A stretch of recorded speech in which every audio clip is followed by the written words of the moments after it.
I am not going to support a lazy, overweight woman like you, my husband screamed, unaware that I had just inherited millions of dollars and was the new owner of the corporation where he worked. That was the moment I made my decision. You disgust me. You don't even look like a wife. You look like a burden. The words cut across the dining room like a dull, rusty knife, the kind that doesn't slice instantly, but leaves a jagged, infected wound of shame. Jennifer Holloway did not respond. She couldn't. Her lips were sealed by the trembling of her pride and the long habit of silence. She sat with her back straight, her gaze fixed downward, watching the mashed potatoes cool on her plate. Across from her, Christopher Sterling, her husband of 12 years, finished pouring himself a glass of red wine with an arrogance that was audible even in the clink of the glass against the table. Jennifer was 38 years old, but she felt twice that. Her face, still beautiful in the warm glow of the dining room light, was etched with tiny lines that came not from time, but from relentless pain. She had become a mother at 26. Her son, Ethan, was born with mild cerebral palsy, requiring constant care, ongoing therapy, medication, and so much love. Jennifer had thrown herself into that role with her entire being, setting aside her own dreams, her degree in business administration, her youth, her friends, movie nights, her freedom. Her mother, Margaret, whom everyone called Maggie, watched silently from her wheelchair in the corner. Maggie was 66, her expression marked by years of struggle, poverty, and wounded pride. She had never liked Christopher, but over time, she too had learned to be silent. "The same thing again," Christopher declared, wiping his mouth with a napkin that he carelessly tossed onto his plate. "Every single day, the same thing. Bland mashed potatoes, boiled meat, and that expression on your face like you're playing the victim." Jennifer swallowed. The knot in her throat hurt more than any physical blow. She glanced at Ethan, who was in his specialized chair, playing quietly with one of his sensory toys. At 11 years old, Ethan didn't speak much, but he understood. She knew it. He felt every shout, every slight. "I am tired. Do you hear me?" Christopher stared at her, his eyes shining with fury. "Tired of supporting a woman who can't even warm up a plate of food. Tired of coming home from the office to see this house in a mess. Tired of a mother in a wheelchair who isn't even my mother." "Stop it, Christopher!" Jennifer suddenly yelled, so loud that Ethan dropped his toy. Christopher looked surprised, not with fear, but with mockery. "Well, look who woke up. The dead woman has risen." Maggie raised a trembling hand. "Not in front of the child, please." "And why not, Maggie?" Christopher stood up, leaning his hands on the table. "Do you want me to keep playing the role of the understanding husband, the hero? You know what they say about me at work, that I'm some poor sap who has to rush home to take care of a dysfunctional family? I'm fed up with it." Jennifer stood up too. The mashed potatoes remained untouched, a soft, gray, shapeless metaphor for her life. "If your family is such a source of shame for you, then nobody is forcing you to stay. And who is going to support this house? Huh? You, the disabled mother, the special needs kid? Don't make me laugh." A heavy silence fell over the room. Maggie pressed her lips together until they disappeared. Ethan began to cry silently, large hot tears running down his cheeks, uncontrolled. At that moment, Jennifer's cell phone vibrated on the table. She grabbed it almost instinctively, grateful for any excuse to escape the inferno. It was an unknown number. She hesitated for a second, then answered. "Yes?" A man's voice, measured and formal, spoke. "Is this Miss Jennifer Holloway?" "Yes, this is she." "I'm calling on behalf of the law firm of Sterling and Associates.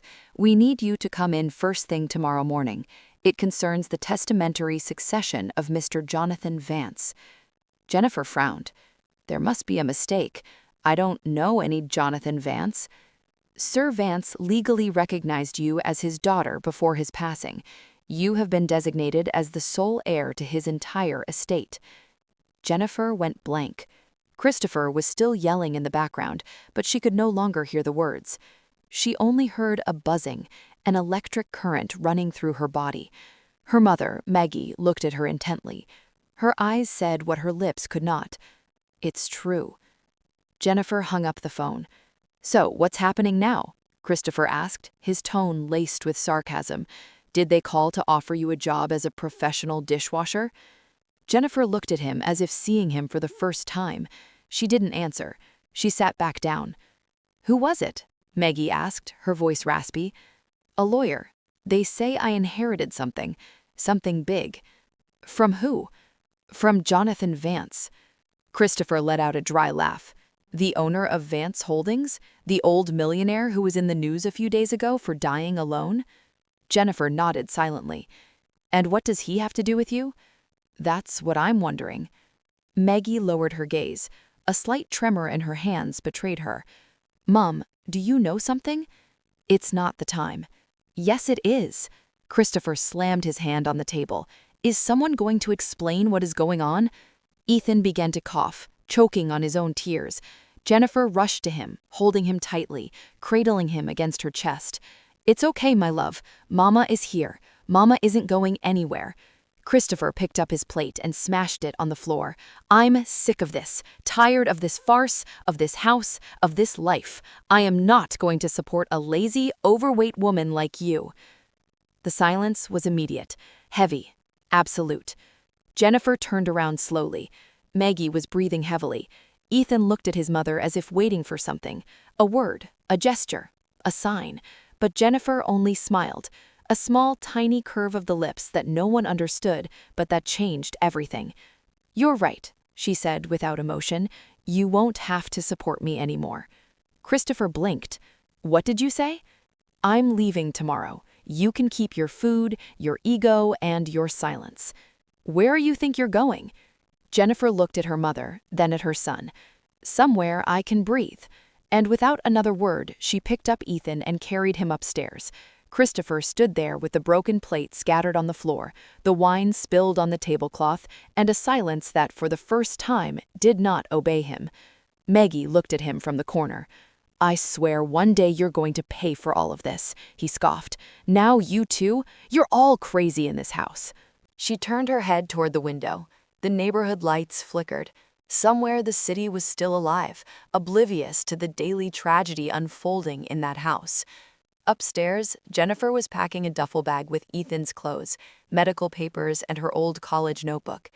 Deep in the closet, she found a box she hadn't opened in years. Inside were her certifications, her business degree, diploma, letters she never sent, her first perfume, and a crumpled photo of David, her childhood friend and secret love. She traced the image with her fingers. She did not cry. She wasn't broken. She was waking up. Downstairs, Christopher lit another cigarette.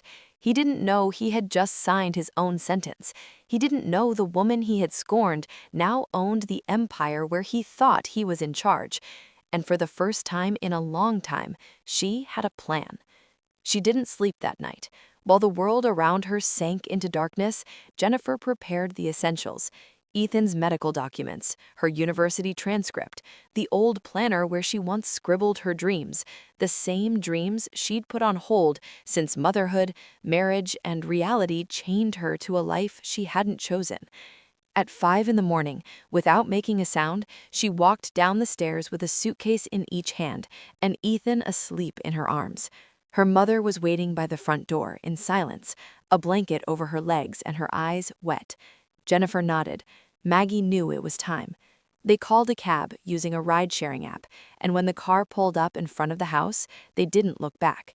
Christopher was sleeping soundly with the TV on, an empty wine bottle beside the bed, and the false certainty that he had won. He didn't know that the only thing he had lost that night was the only thing that had ever truly held him up. Jennifer rented a small, simple but clean apartment in a modest complex on the city's outskirts. 3 narrow rooms, a bathroom without hot water, damp walls, but a window from which she could see a piece of the sky unobstructed by power lines. It was enough. Maggie was the first to break the silence. Are you going to tell me what that Jonathan Vance has to do with you? Jennifer looked at her from the frame of the kitchen where she was heating some water to prepare formula for Ethan. Is it true? Is what the lawyer said true? Maggie lowered her gaze. The trembling in her hands was not from the cold. I was very young, 19 years old. I was working as a secretary in an office. Your biological father was the owner of that company. His name was Jonathan. He was married, and I was a fool. A chill ran down Jennifer's spine. He abandoned me. He asked me to have an abortion. I refused. He fired me. He never looked for me again, but his wife died years later, and it seems guilt brought him remorse. He investigated, found you, and legally recognized you just recently. He didn't want you to know while he was alive, which is why his will is so peculiar.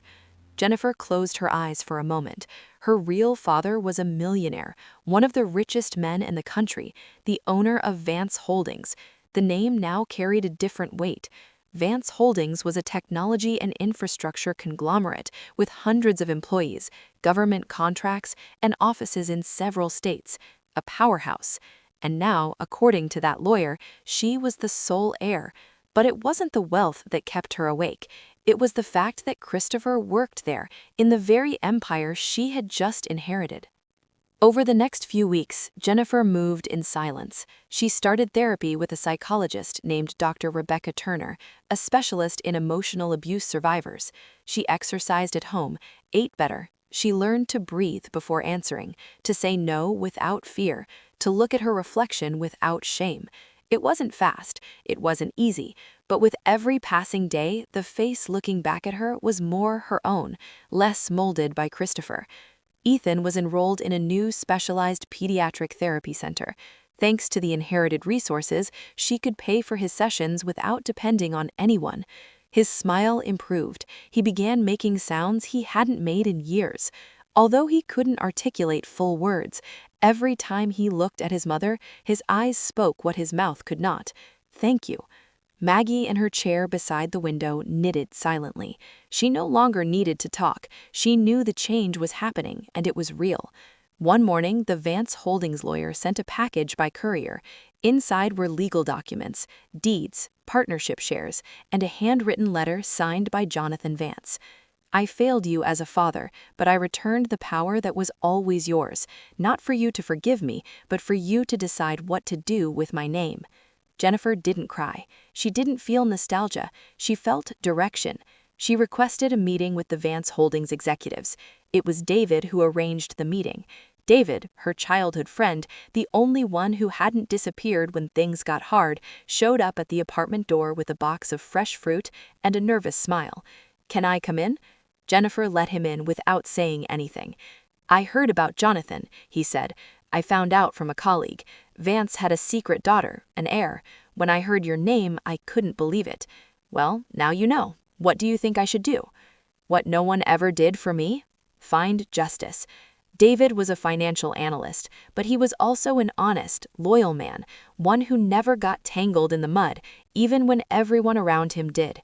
He was the one who revealed that Christopher worked in the projects division, was quickly climbing the ranks, and was rumored to be considered for operations management, a role with access to multi-million-dollar contracts. This was all thanks to inflated reports, data manipulation, and an enviable skill for pretending to know more than he actually did. And something else. He's having an affair with Nicole, David said, looking at the floor. She's new, a recent grad. Pretty, smart. She spends a lot of time in his office. Jennifer didn't blink. Since when? About 6 months, maybe more. And how do you know? I saw photos, heard conversations. I heard him bragging at a meeting. He boasts about what he has, about what's lacking at home. He calls you a burden, a liability.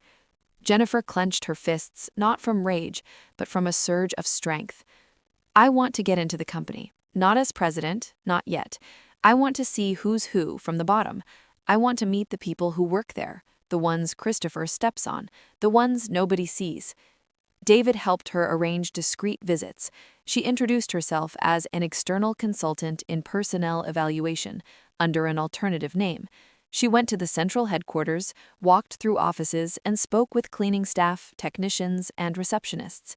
Nobody knew who she really was, not even Nicole Jenkins, who greeted her with a polite smile, unaware she had the man's lawful wife standing right in front of her. Christopher didn't see her, or if he did, he didn't recognize her. She had gained a little weight, yes, but her clothes were different. Her posture had changed. She was no longer the woman hunched over by guilt. Now she was a confident figure of measured words and heavy silences. On her second visit, an employee led her to the projects division. Christopher was there, explaining on a whiteboard a supposed material saving that no one understood, but everyone pretended to grasp. As you can see, we managed to reduce concrete expenditure by 27%, thanks to an intelligent redistribution of the foundations. We are pure efficiency.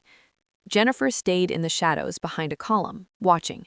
She listened to him talk. He used bombastic words, confusing statistics, a condescending tone.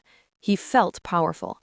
An executive director, Michael Harrison, recognized her, not by her face, but by the name on her security badge. "Excuse me, are you the new president?"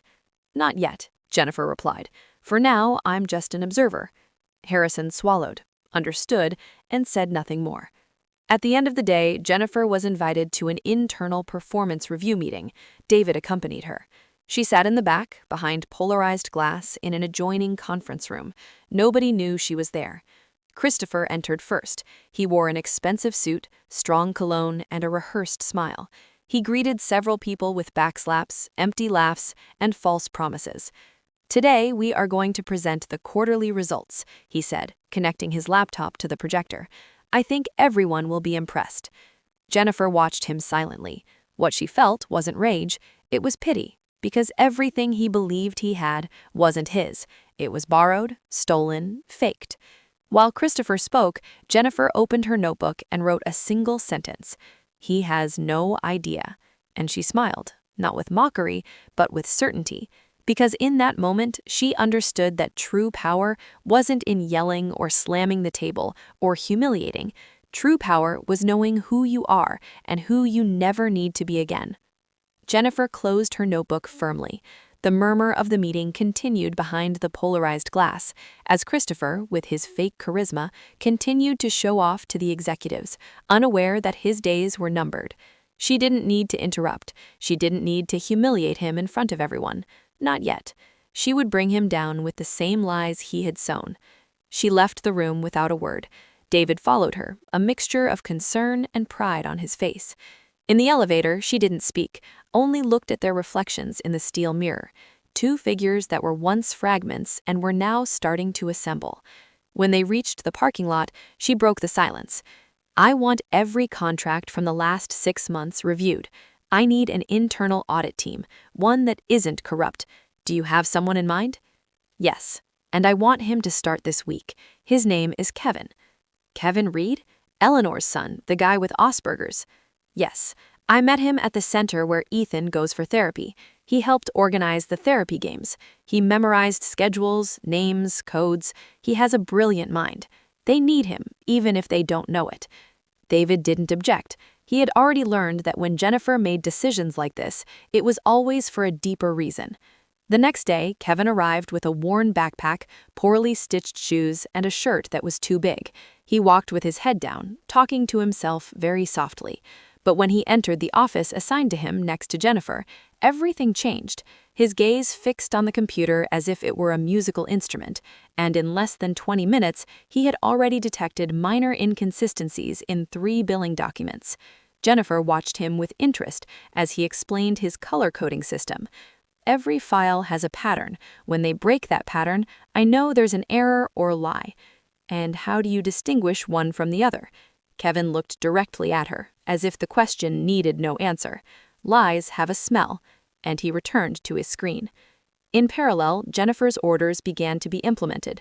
All administrative areas underwent cross-checks, medical leaves, after-hours exits, and technical reports were reviewed.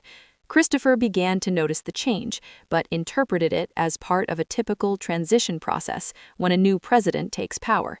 What he didn't know was that the president was already there among them, disguised as a shadow, a protocol, a familiar face that had yet to be revealed. It was Kevin who detected the first sign of serious irregularity, an email archived in a hidden folder within the shared project system.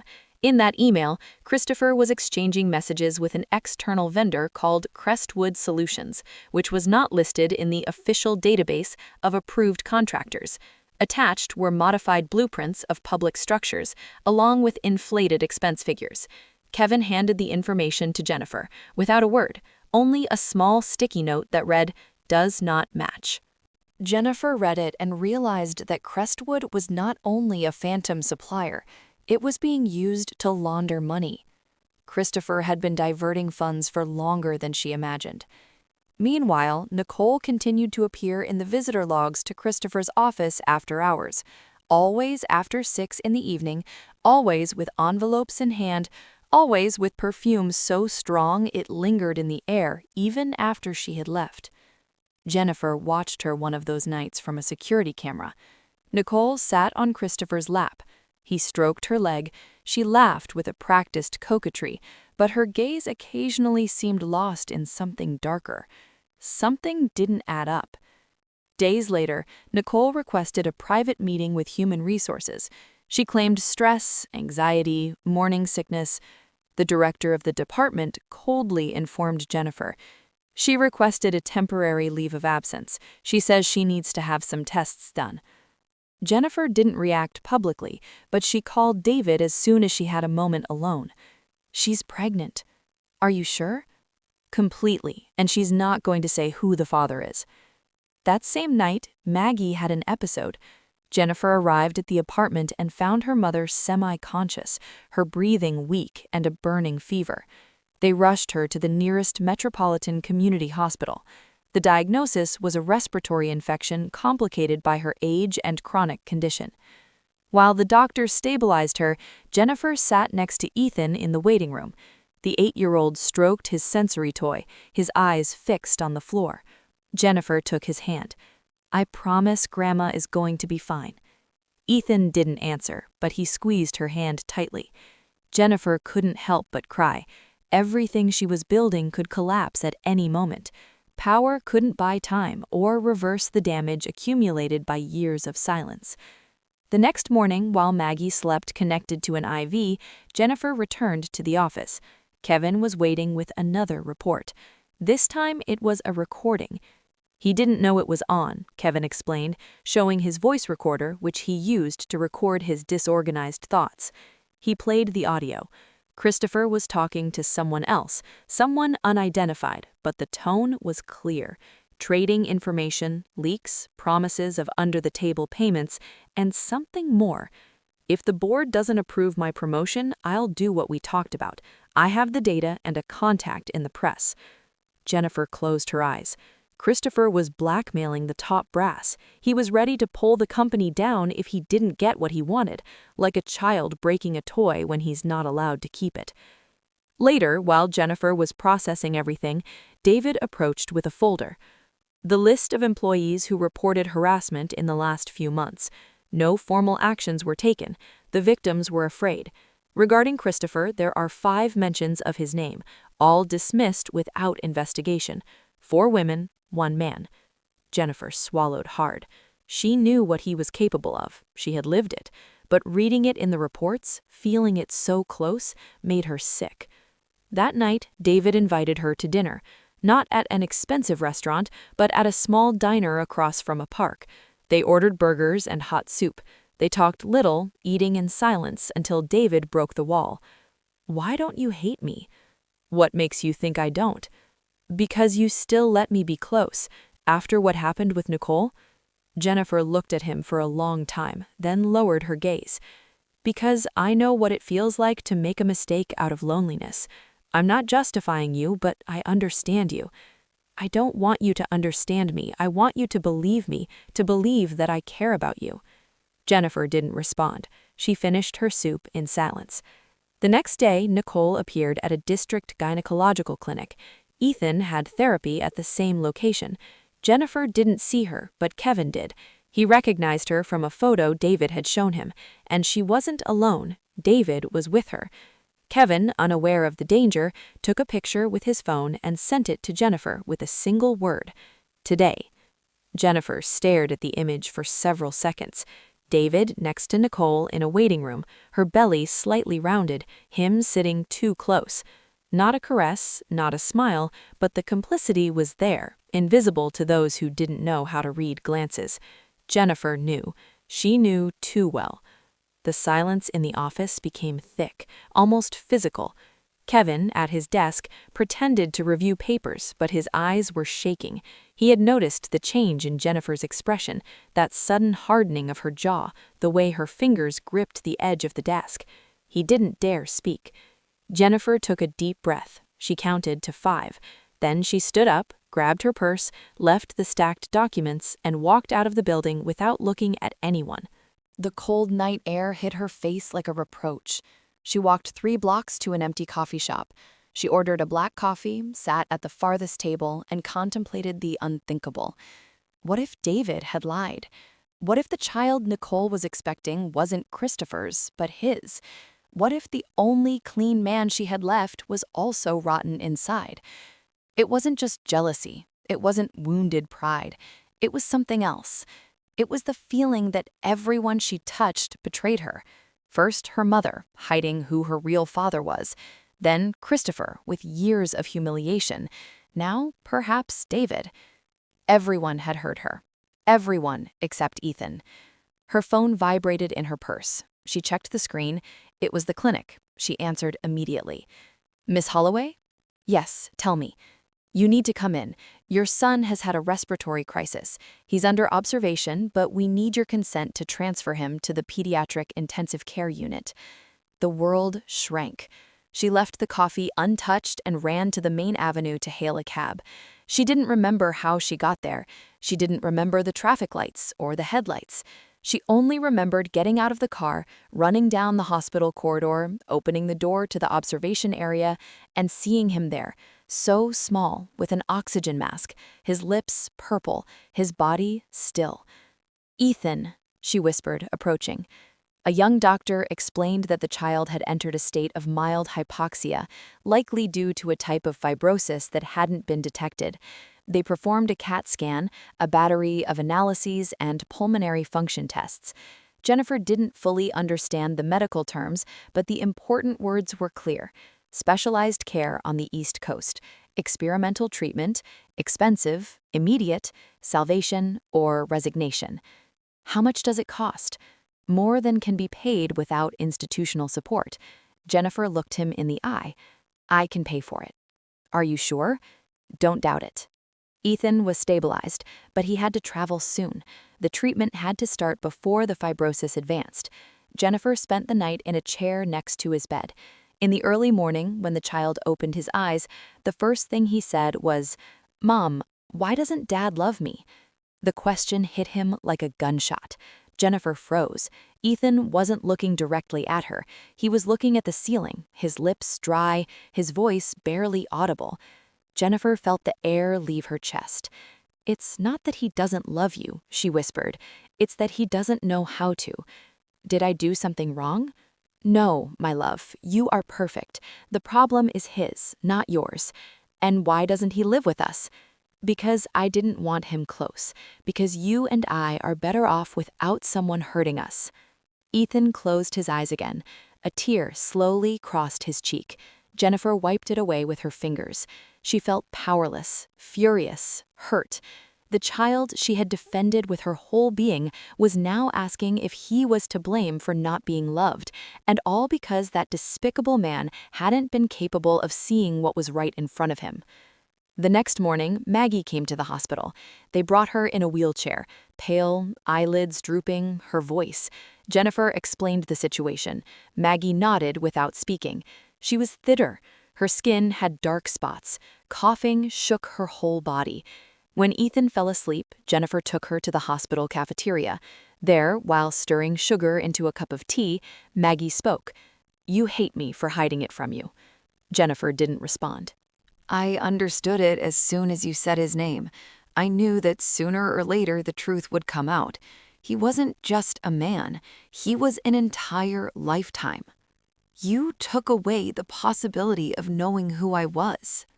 I didn't want to hurt you. I wanted to protect you from turning into a copy of him. Jennifer looked up. What do you mean? Your father wasn't just a coward. He was cruel.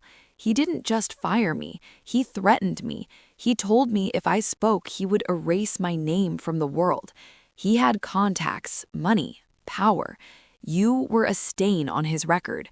And yet, he left you his fortune, because guilt is never erased. It only transforms. He gave you the money he didn't want to give you in life, but don't mistake it for love. Jennifer swallowed. She had a tangle in her chest she didn't know how to undo. Maggie was trembling. Her tea splashed onto her fingers. I don't have much time left, she whispered. I feel it in my body, and I don't want to leave without telling you this. If you can ever choose between revenge and love, choose love, because revenge doesn't fill you, doesn't heal you. It only delays the emptiness. Jennifer looked at her for a long time. The image of David returned to her mind. Nicole pregnant, the doubt, the pain, the rage. That night, upon returning to the apartment, she found an envelope under the door. It had no sender. She opened it with cold hands. Inside, photos. Christopher meeting with a group of men in a discreet office. She recognized one of them, Peter Reynolds, a former partner of Vance Holdings, expelled years ago for embezzlement. Another was a lawyer with a history of money laundering. The third, the same contact from Crestwood Solutions. Christopher was selling secrets. Christopher was allying with the company's enemies. Christopher was willing to do anything for more power. It was the next day that Kevin found the rest. On a USB drive forgotten in the printing room, recordings, notes, and a video. In it, Christopher spoke directly to the camera. This is insurance in case they leave me out. I have copies of the bidding documents, the names of the ghost employees, the transfer dates. If they take me out of the game, we all go down. Jennifer locked the USB drive in a safe. Then she locked herself in the bathroom, faced the mirror, and looked at herself for a long time.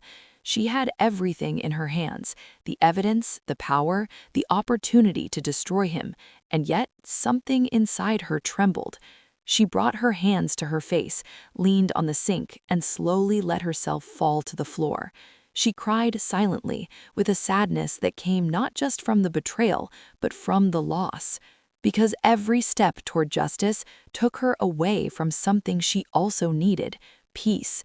And, amidst the tears, she asked herself in a low whisper, so low only her reflection heard her, "What if I become like him?" Jennifer asked the question without expecting an answer. As the silence of the bathroom grew heavier than her own body curled up on the floor, dry tears left streaks on her skin. She wasn't crying from rage. She was crying from exhaustion, from disappointment, from that strange mix of justice and guilt that gnawed at her chest. She had come so far. She had everything, and yet something was emptying her from within. She slowly stood up, washed her face with cold water, and looked at herself in the mirror again. This time the question dissipated. She was not like him because she had the power to crush, but also the ability to decide how to use it. She didn't sleep that night. She compiled a list of dates, documents, names, and recordings. The puzzle was complete. Christopher had not only betrayed his family, he had also corrupted the place that fed hundreds of workers. He had manipulated reports, threatened employees, covered up abuse, and was now preparing to sell Vance Holdings' database to international competitors. Jennifer couldn't remain silent anymore. At dawn, she assembled the company's legal team. She demanded an urgent summons for all employees and executives, a general assembly in the main auditorium, not one empty seat. What was about to happen there was not a simple announcement. It was the collapse of an empire built on lies. At 10 in the morning, the auditorium lights dimmed. More than 300 people occupied their seats, murmuring amongst themselves. No one knew for sure what was happening, but the air smelled of something imminent. The rumors were many: layoffs, a looming merger, the new president finally appearing.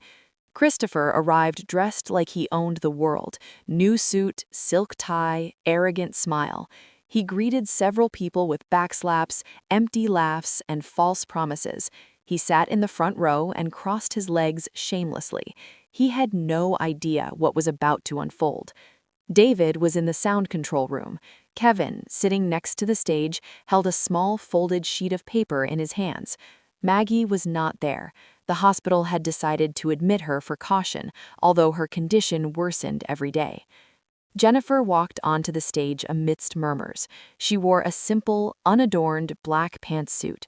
Her face was serene, not a drop of makeup, not a smile. She gripped the microphone firmly. "Good morning. I formally introduce myself to you. My name is Jennifer Holloway Vance. I am the president of this company." There was a silence of astonishment. A few mouths dropped open. Others turned toward Christopher, whose face was now rigid as marble. A whisper spread like wildfire through the auditorium. Jennifer continued without a pause. "For the past few weeks, I have been observing the internal workings of the company, not as president, but as one of you. From the inside, I have walked your hallways, reviewed files, and listened to conversations. And what I discovered forces me to speak to you today, with evidence, with truth, and with consequences." She signaled to David. On the auditorium's giant screen, the first video appeared. Christopher negotiating with the illegal vendor, receiving envelopes, laughing while explaining how to inflate budgets. Then the recording of the threat to the board: "If they take me out of the game, we all go down." Later, a chain of emails demonstrating the use of false identities to justify non-existent overtime hours. Faces transformed as the evidence appeared. Some employees covered their mouths with their hands. Others desperately took notes. No one spoke.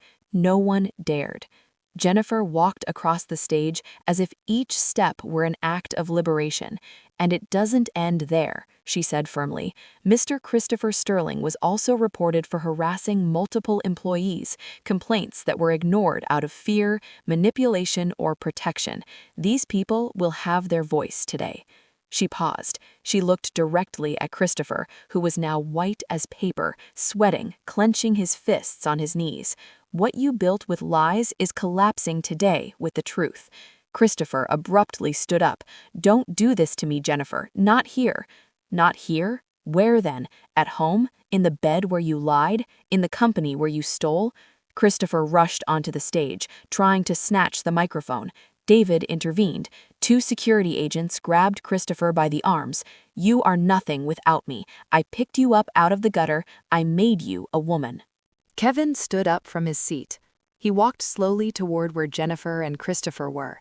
He held the folded sheet of paper between his fingers. He handed it to Christopher without saying anything. Then he returned to his place. Christopher, confused, opened the paper. He read in silence. "What you did hurt me. You called me weird. You said I was a nuisance. But I found someone who does believe in me. You don't deserve to destroy what she is building." Christopher let the letter fall. The room erupted in murmurs again. Some applauded, others recorded with their phones. Jennifer took the microphone one last time. "This is not the end. It is the beginning of a clean, fair, and human place. And to achieve that, corruption must leave, cruelty must leave, and you, Christopher, must leave." The agents escorted him toward the exit. No one said goodbye. No one approached him. Nicole in the back row bowed her head. When Christopher disappeared through the door, Jennifer looked at Nicole. "Before closing this assembly, there is something else that must be said." Nicole stood up. Her face was pale, her hands trembling. She walked to the stage and took the microphone with icy fingers. "I'm pregnant, and everyone believed it was Christopher's. It is not." There was a collective gasp. "The father is David." Jennifer lowered her eyelids. There was no rage. There was no scandal. Only a knot slowly unraveling, as if she had already known. David closed his eyes. Nicole handed the microphone back and left without looking at anyone. Her heels echoed like war drums on the auditorium floor. She was the last to leave. Upon exiting the building, Jennifer saw that it was raining. The drops struck the asphalt violently. In the distance, a figure walked slowly in the rain. It was Christopher, alone, without an umbrella, his suit soaked and his gaze lost. Jennifer followed him for a few yards. He sensed her closeness and stopped. "Did you come to mock me?" "No." "To tell me I deserve it?" "Not that either." "Then?" Jennifer stood in front of him. She looked him straight in the eye. It was never about revenge. It was about justice. Jennifer left the phrase hanging in the air like a door closing softly, without noise, but with an unforgettable weight. Christopher did not reply. He stood there in the rain, drenched, his arms down, his face broken, like an old building whose foundations had just been removed. Jennifer did not look at him again. She turned around and walked away without haste, with the serenity of one who has finally buried a corpse she had been carrying on her back for years. The following days passed between heavy silences and determined actions. Jennifer did not refuge in triumph. She did not let herself intoxicated by public glory. Instead, she sat alone in her office, drafted a letter, and called a meeting with the company's longest-serving members. "I'm going to establish a special program, a support network for single mothers, children with disabilities, and vulnerable employees. It will be called the Ethan Project." The room fell silent. Some exchanged surprised glances. No one expected it. What everyone thought was that the new president would clean house, fire a few people, and focus on investments, not that she would create a social arm from the ashes of an internal war. Jennifer did not ask for their opinion. She gave only clear instructions. Automatic donations from her salary, funds designated for scholarships, expanded medical coverage, partnerships with local clinics. In less than 2 weeks, the Ethan Project had an office, an operational team, and dozens of beneficiaries. Kevin was appointed technical coordinator of the project. He earned it without asking. His dedication, precision, and humanity made him indispensable. Jennifer gave him free rein to select personnel. The young man walked with more confidence. He no longer lowered his gaze so much. He spoke in longer sentences, though he still fell silent when he felt words weren't enough. One morning, while returning from the grocery store with a bag in his hand, Kevin stopped when he saw a man lying in the corner of an alley. He wore a torn coat, dirty hands, and messy hair. Upon getting closer, he recognized the face. It was Christopher. He was sitting on damp cardboard, trembling, his gaze lost. Kevin hesitated for an instant. Then he took a granola bar from his backpack and offered it.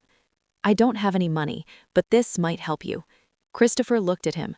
For the first time in years, he truly looked at him, not with superiority, not with sarcasm. He looked at him like someone who recognizes they have hit rock bottom. He took the bar with trembling hands, then covered his face with both hands and began to cry. It wasn't a cry of rage. It was one that sounded like shame, defeat, and pure repentance. Kevin stayed there for a few seconds, then walked away in silence, without looking back. He never said anything about it to Jennifer. Meanwhile, Nicole had resigned from the company. She left a terse letter with no complaints. She moved to a small apartment on the outskirts of the city. She didn't ask for help. She didn't contact David nor Jennifer. She started working in a neighborhood bookstore selling novels and school notebooks. She was 7 months pregnant. One Friday afternoon, David went to see her. He carried a box of baby clothes. He knocked on the door. Nicole opened it and didn't seem surprised. "Hey," he said, looking down. "Come in if you want." David entered. The place was modest but clean. It smelled of hot soup. In one corner, a rocking chair. On the wall, a framed photograph of an open field. "I didn't come to claim anything," he said. "I just wanted to know how you are." "I'm learning," she replied. "It wasn't easy, but I'm okay." "Do you need anything?" "No, I'm managing, and I don't want to depend on you. I don't want you to think I was looking for anything more than a mistake." David lowered his head. "It never should have happened." "It did happen," Nicole said without resentment, "and from that night, this was born. A life. I'm not asking you to be a father if you don't want to, but I'm not going to hide her either." David placed the box on the table. "I'm not ready. I don't know if I ever will be, but I'm not going to disappear completely." Nicole nodded. There were no more words, there were no tears. It was the end of something that never quite started right. That night, David went to see Jennifer. She was in her office signing documents. She didn't look up when he entered. "Did you come to give me another news update?" David sat across from her. His face was tense. "I didn't come to justify myself. I know I failed, that I failed you when you needed to trust the most." Jennifer put down her pen. She looked at him with tired eyes. "Why?" "Because I was broken. Because I confused tenderness with escape. Because I was weak. And while you were confusing things, I was rebuilding myself piece by piece. I know. And now, what do you want?" "Forgiveness. No, I just wanted to look you in the eyes and tell you that despite everything, I admire you. And if I can ever earn a place back in your life, even as someone you don't hate, I'll be near." Jennifer was silent, then nodded slightly. "I don't know if I can ever forgive you, but I don't want to live hating either." David smiled sadly. "That's more than I deserve." Before leaving, he placed a folder on the desk. "It's the proposal for the public hospital you mentioned. It's ready. It just needs your signature." Jennifer glanced at it without saying anything. A week later, she called a press conference. She announced the donation of a multi-million-dollar sum to Metropolitan General Hospital. The funds would be used to remodel the pediatric area, acquire cutting-edge equipment, and create a specialized unit for rare childhood diseases. "This is not charity," she said at the end. "It is social justice. It is giving back what the world has taken from many of us.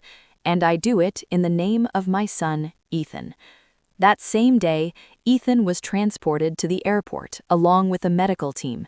The treatment at the specialized facility on the East Coast was already coordinated. Jennifer traveled with him. Kevin remained in charge of the project temporarily. Maggie, due to her delicate condition, stayed in the hospital. The treatment started well. During the first few days, Ethan responded positively.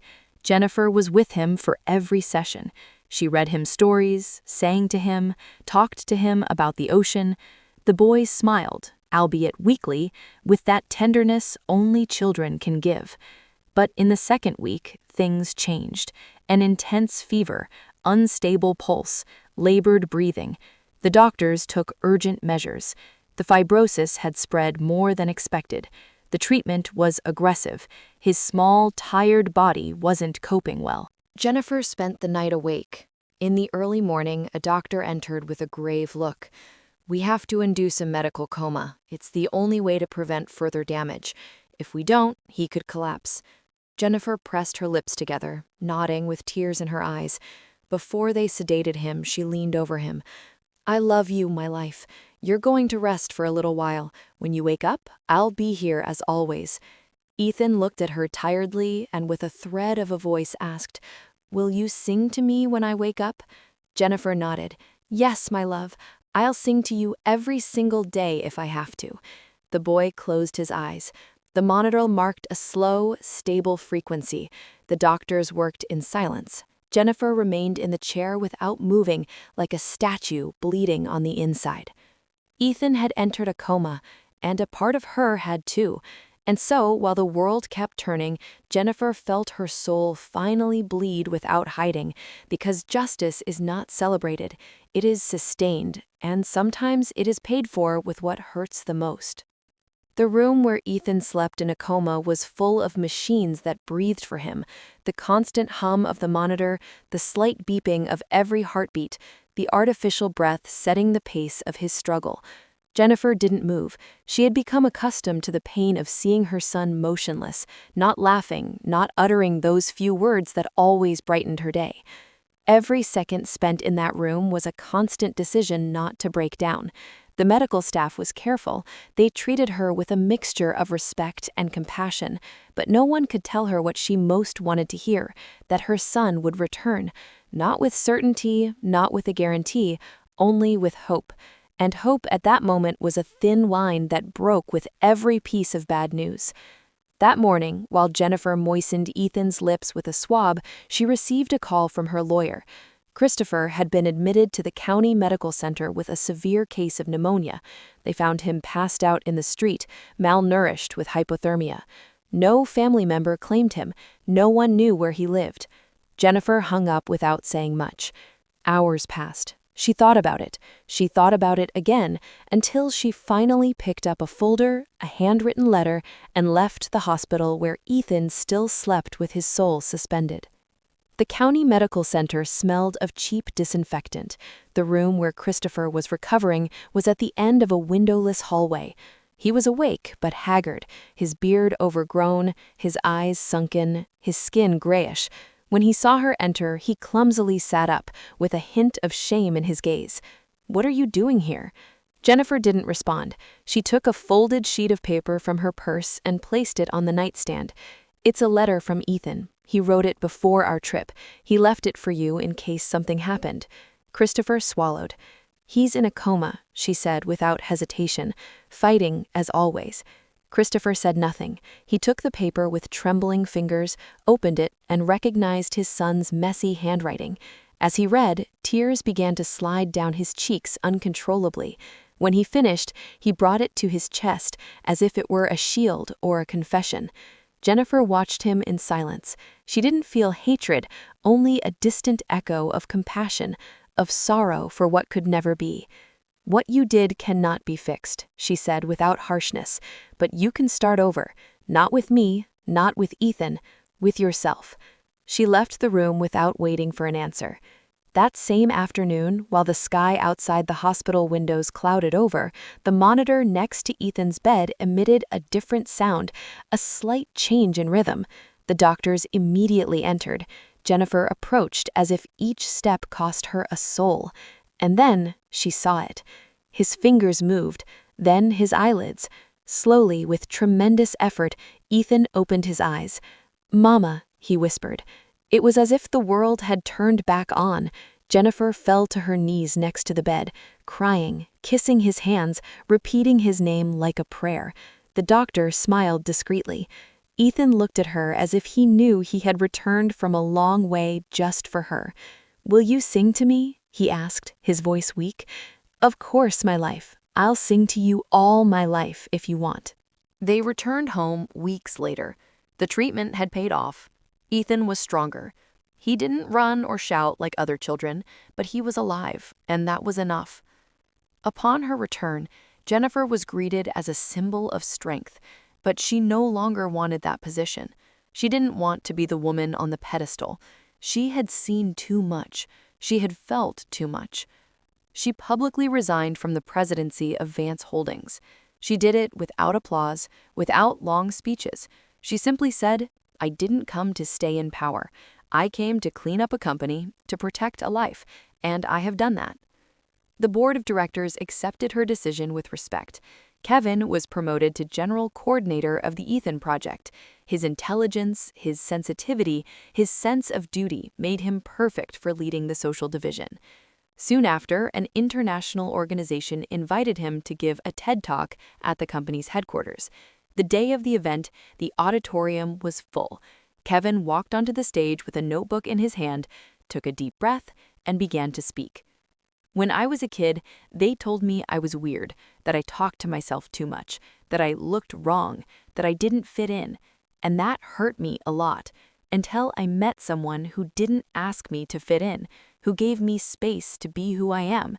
That person taught me that respect is not an option, it is a human necessity. Today, I am here to tell you something simple. When you respect someone, you are sowing the future, because where there is respect, the possibility of a better life is born." The audience applauded. Some were crying. Jennifer, from the back row, felt something inside her healed too. David, for his part, had returned to work as an independent consultant. He kept in touch with Jennifer, but without intruding. Their relationship transformed into an amicable distance. Nicole gave birth to a healthy baby boy. She named him Gabriel. David visited him, cared for him, and held him with clumsy but sincere hands. Nicole never demanded anything from him. They raised the child with peace, without drama, without unnecessary titles. Maggie, however, didn't last long. Her already fragile body slowly faded. Jennifer stayed with her until her last breath. On her deathbed, her mother took her hand and whispered, "Thank you for being stronger than me." Jennifer could only tell her she loved her and watched her go with the peace she didn't have in life. Days after the funeral, while organizing her mother's belongings, she found a sealed box with a letter on top. It was addressed to her. She read it sitting by the window, the sun streaming through the curtains. "Dear daughter, if you are reading this, I am gone.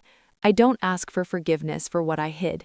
I only leave you my gratitude, because you did what I could not, because you took the pain and turned it into something worthy, because you chose love even when you could have destroyed. Do not inherit my fear. Inherit your own light." Jennifer closed the letter with trembling hands. She no longer needed more answers or explanations. What she had was enough. What remained was her life.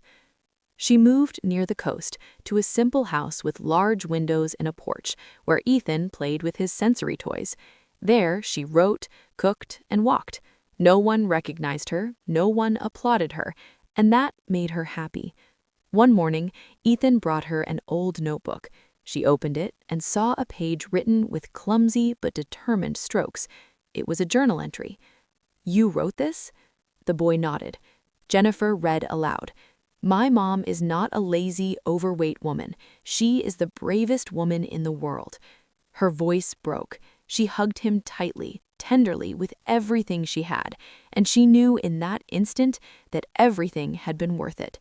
Because forgiveness is not forgetting, it is freeing yourself from the person who hurt you.